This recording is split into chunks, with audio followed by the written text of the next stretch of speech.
Gracias. Thank you. Thank you. Thank you. Gracias. Thank you.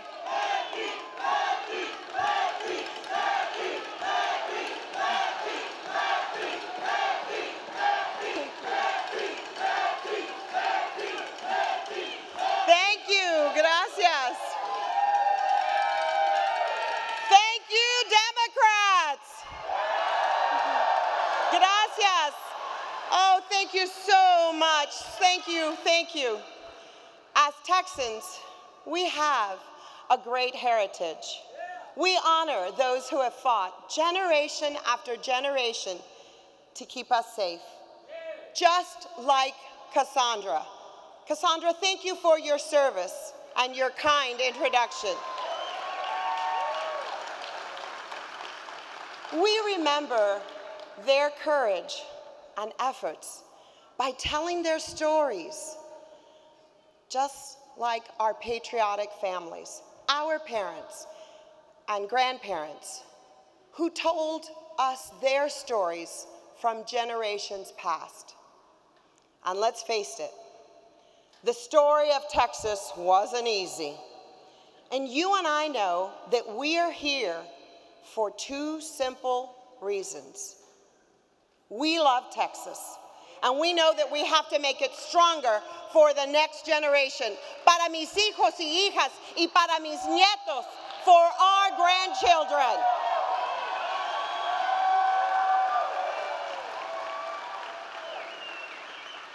We know that Texas was built on determination, hard work, commitment, ganas, and a whole lot of grit. I'm a sixth-generation Tejana whose family has been here since the early 1800s. The San Miguel family woke up every day dreaming of a stronger, better, more prosperous future. I stand before you today fulfilling the dreams that I had as a young child, the dreams my parents had for me, and the prayers of my two grandmothers que nacieron en Musquis, Coahuila, y en Guadalajara, Mexico. The dreams of a better Texas were instilled in me by my mother, Belle, a music teacher who went to work every day ready to mold the next generation and teach them that no matter how hard you think it is, if you practice and practice, your hard work will pay off. Those dreams were instilled in me by my father, Daniel, an Army veteran, someone whom, like so many Texans before him and after him, put on a uniform to defend our country and to make sure that the American dream is protected, that we forever stand as one nation, under God, indivisible, and with liberty and justice for all.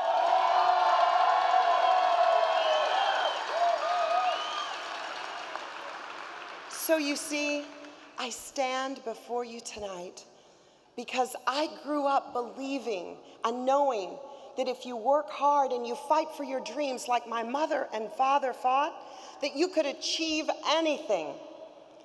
You know, the first time I knew that I needed to use my voice and fight was when I was in junior high. I was told I couldn't run for president of the student council. Why? Because I was a girl. Well, I did, and I won.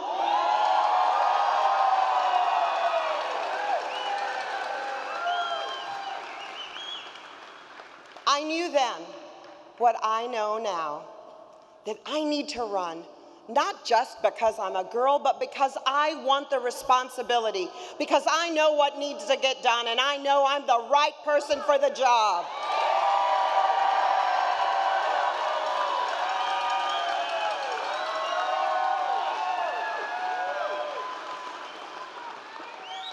You and I know that Texans don't give up.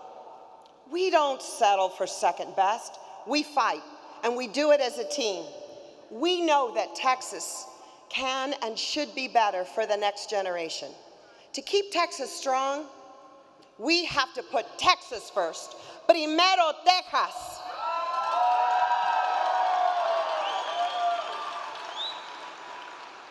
Many years ago, I was going through orientation for newly elected House members, and I was nervous and excited and very intimidated by my surroundings. And then I met Lieutenant Governor Bob Bullock. The Lieutenant Governor asked me how I was feeling, and I told him honestly that I was nervous.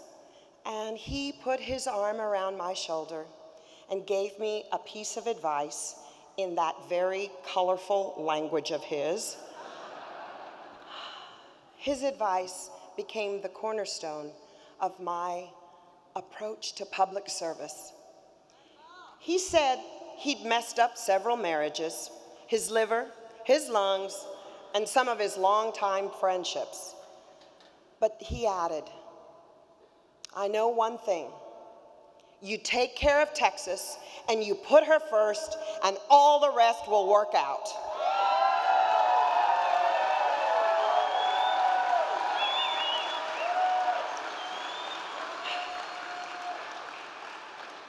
Now, Bob Bullock was Lieutenant Governor, and I have a message for Dan Patrick. I knew Bob Bullock. Bob Bullock was a friend of mine. And Dan, you know Bob Bullock.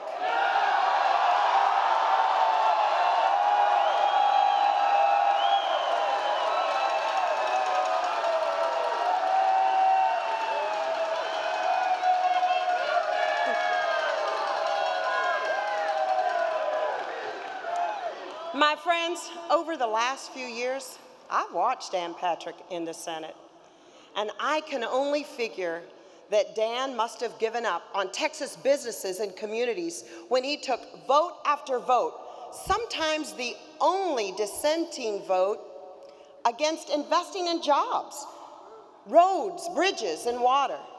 I mean, Dan was the only vote, the only one in the entire Senate that voted against a veteran entrepreneurship program, a program that assists veterans.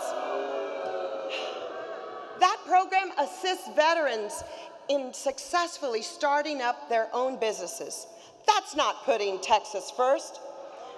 And he must have given up on Texas students when he voted for cutting more than $5 billion for Texas neighborhood schools, resulting in nearly 11,000 teachers losing their jobs and increasing class sizes. That's not putting Texas first.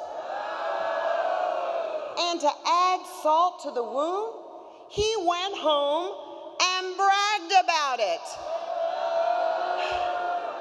Dan Patrick gave up on the idea that women deserve respect when he voted against equal pay for equal work for Texas women. And when he insists that he knows everything about the most personal decisions that women can make, and that's not respecting women, and that's not putting Texas first. Oh, Dan. And Dan Patrick talks about securing our border. We all agree on securing our border, but where we differ is that we don't believe having a secure border means being a bad neighbor. And we definitely won't stop building a Texas that's the envy of the world, a land of opportunity that encourages the dreamers in all of us, because that's not putting Texas first.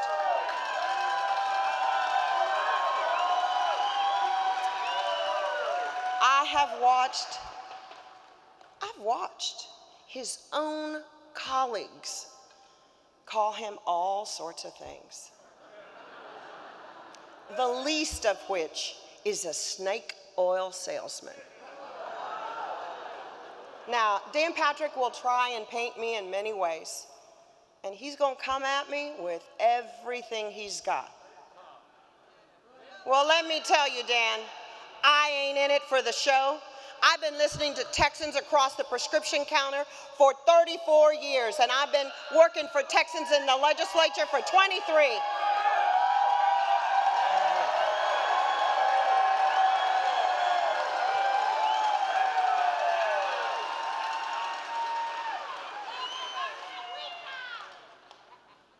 I ain't no pushover. I ain't no East Coast liberal. I ain't no West Coast Democrat.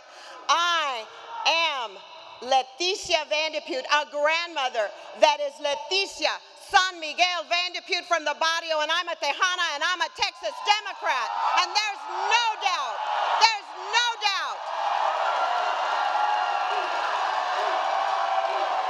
doubt that Washington, D.C. is broken. Oh, yeah, Dan, but here's the deal.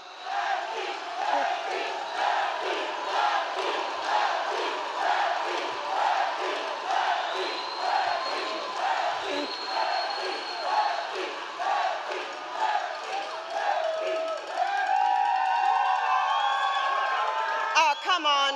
Yeah, thank you. But hey, Dan, we all know Washington, D.C. is broken. But here's the deal for my colleague, Dan.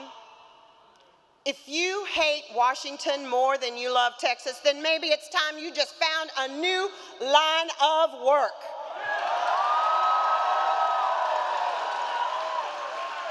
I've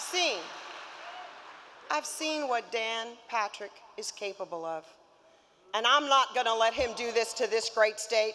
I know I have to fight because this is my Texas. This is my children's Texas. This is my grandchildren's Texas. This is our Texas.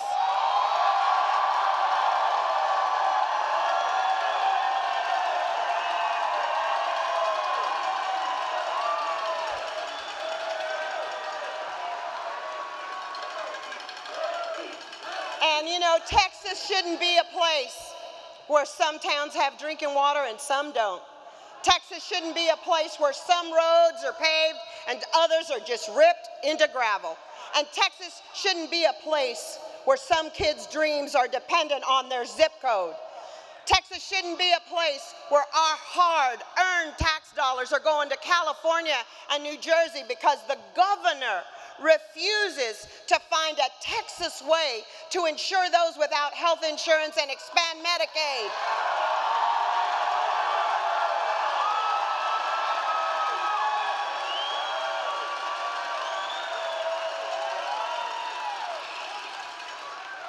And Texas shouldn't be a state where well-placed insiders and cozy friends of Perry and Patrick get all the benefits and the rest are just out of luck. Texas shouldn't be a state where anyone, male or female, straight or gay, black, white, Hispanic, Asian, young or old, disabled, first generation, sixth generation should live in fear because of the vile rhetoric and policies of one of its elected officials.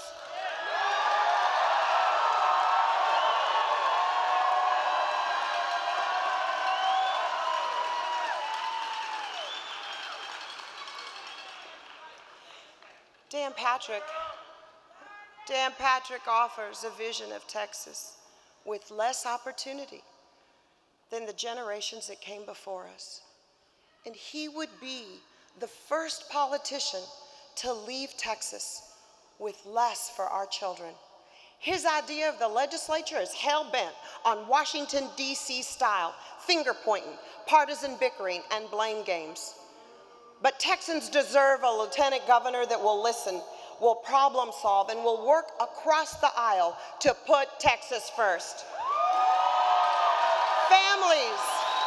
Our families deserve a lieutenant governor who knows how to balance keeping government out of the way while also making sure that college is more affordable, that the air's a little cleaner, that retirement's more attainable, and that we have good water to drink. Farmers and ranchers deserve a lieutenant governor who knows that you gotta have water to put food on the table. Kansas's deserve a lieutenant governor who understands their struggles, but also knows the pride we take in paying our bills. And we don't leave anyone high and dry.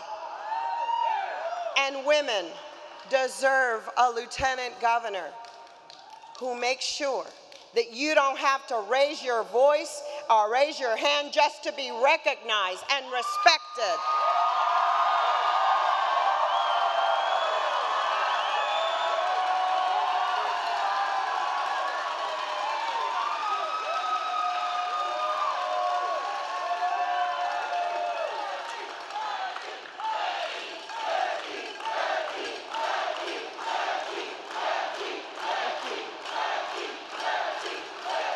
Thank you.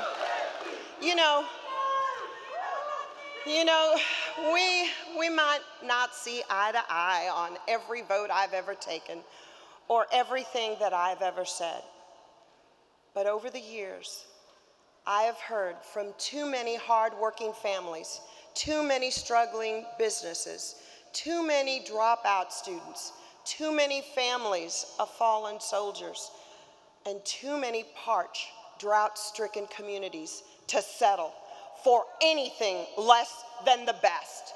This great state is built upon the dreams and the hopes and the prayers of a collective people who divided will fail, but together are dedicated to the universal, undeniable promise of Texas.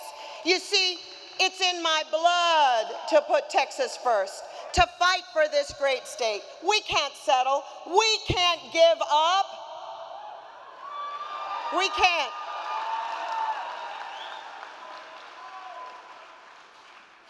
The mother in me knows put Texas first. The Tejana and the sixth generation Texan in me knows put Texas first. The pharmacist and small business owner in me knows put Texas first. The daughter of a teacher and a veteran in me knows put Texas first. And the grandmother in me knows put Texas first. Now, I need you today and every day until November, but let me tell you, our children and our grandchildren need you more than ever. It's about that Texas spirit. It's about that our better days are ahead, and that we're going to leave this land just a little better than when we found it. And we'll burn the midnight oil, and we'll reach for the stars, because it's our obligation, nuestra obligación, to the next generation. And we'll do it. We'll do it because we'll do anything for our little angels. God bless you, y que Diosito bendiga a Texas. Dios y Texas, thank you. Thank you. Thank you.